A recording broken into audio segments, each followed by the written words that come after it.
Osama bin Laden's hideout in Abbottabad, Pakistan, was demolished less than a year after US Navy SEALs tracked him down and killed him there. But some of the secrets it contained are still being revealed. Ahead of their release on Wednesday, the CIA gave AFP exclusive access to translations of around 100 documents it says were found in bin Laden's compound. Pentagon correspondent Dan DeLuce says they shed light on bin Laden's strategy. You see clearly his preoccupation with staging a major attack on the United States and on the West, and constantly appealing against getting distracted with conflicts elsewhere in the Middle East. He keeps coming back to the idea of staging a major attack, even larger than the September 11th attacks. In the months before bin Laden died, the Arab uprisings had just begun in Tunisia. He appears to have seen this as both an opportunity and a threat. What's coming through is, hey, we've got to stay relevant, we have to be pertinent, we have to jump on this, we have to exploit this. And he's sitting there in this compound in Pakistan, very far away from events. The translated documents also concern the day-to-day running of Al-Qaeda, such as this application form for potential new recruits. Along with biographical details, applicants are asked about their religious knowledge and if they know people who specialize in chemistry, useful for explosives, or communications. One of the questions is simply, do you wish to execute a suicide operation, with space left for who to contact in case you become a martyr? It's one of a number of documents that show an effort to professionalize Al-Qaeda. It's kind of comical. He talks about creating a development center, and he almost is employing corporate human resources speak in this focus on a new cadre of leaders who can carry the organization forward. Many of the documents are personal correspondence of the man who orchestrated the 9/11 attacks on the US. One of his sons, Hamza, whose whereabouts are still unknown, wrote a letter pleading to be allowed to come to Pakistan to help his father. Another son asks why his father seems to be angry with him. The declassification comes in the wake of an article by veteran reporter Seymour Hersh claiming that bin Laden was no longer running Al-Qaeda when he was killed. US officials say this release of documents was long planned and not intended as a riposte to Hersh's article. The Golden Chain is a list of names that was seized in March of 2002 in a raid by Bosnian police of the premises of the Benevolence International Foundation in Sarajevo. The Golden Chain is a list of sponsors of Al-Qaeda.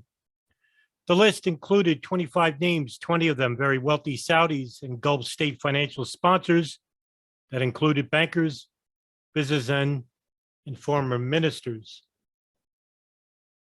According to a Washington Institute article dated September 17, 2021, part of the list includes a computer file titled Tariq Osama, or Osama History, but the appellation Golden Chain itself is due to the Al-Qaeda defector Jamal al-Fadl, who vouched for its authenticity. The computer file contained photographs of the birth and early days of Al-Qaeda, as well as letters and documents, some in bin Laden's handwriting.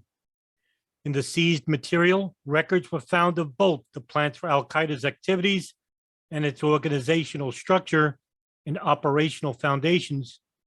These are believed to have been prepared by bin Laden and his mentor, Sheikh Abdullah Azam. In an article by Matthew Levitt, dated March 19, 2004, entitled Charitable Organizations and Terrorist Financing, a War on Status Check, Levitt details, quote, in December, U.S. authorities raided the Chicago offices of another Saudi-based charity, the Benevolence International Foundation. The foundation's videos and literature glorify martyrdom, and according to the charity's newsletter, 7 of its officers were killed in battle last year in Chechnya and Bosnia. In March of 2002, Bosnian officials investigating foreign humanitarian organizations reported funds were missing from the Bosnian office of the Benevolence International.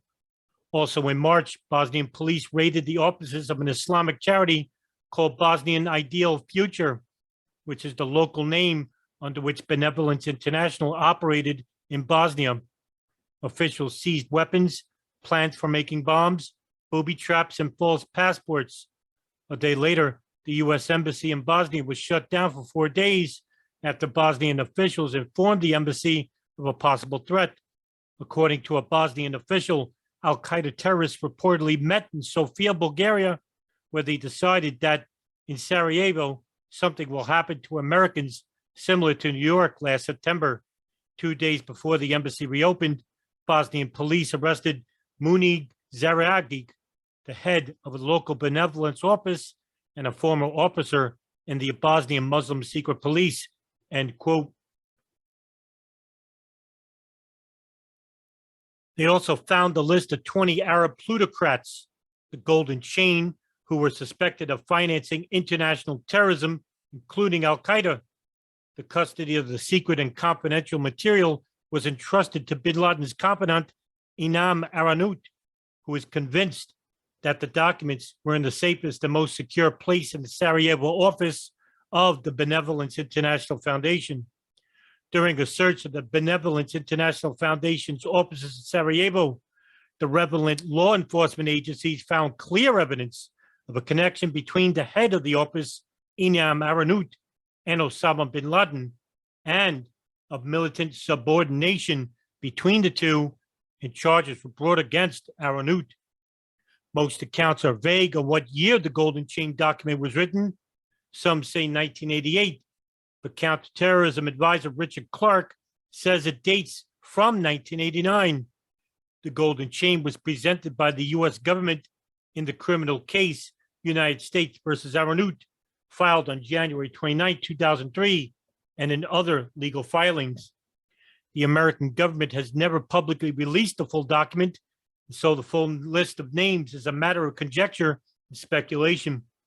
In 2003, the Wall Street Journal reported that it included billionaire bankers Salah Kamel and Khalid bin Mahfouz.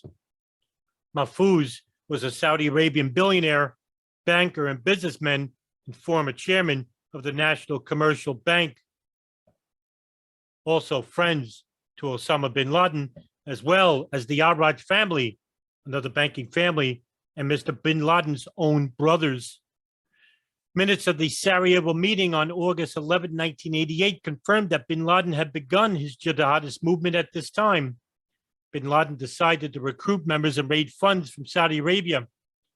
To carry out his jihadist war, he had to enlist the wealthy plutocrats of the Gulf, the Golden Chain, to fund Al-Qaeda.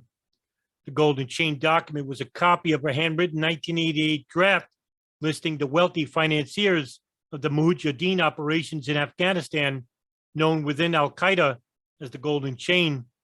At the top of the document, translated from Arabic by the United States Department of Justice, was a quote from the Quran, quote, "and spend in the cause of God," end quote.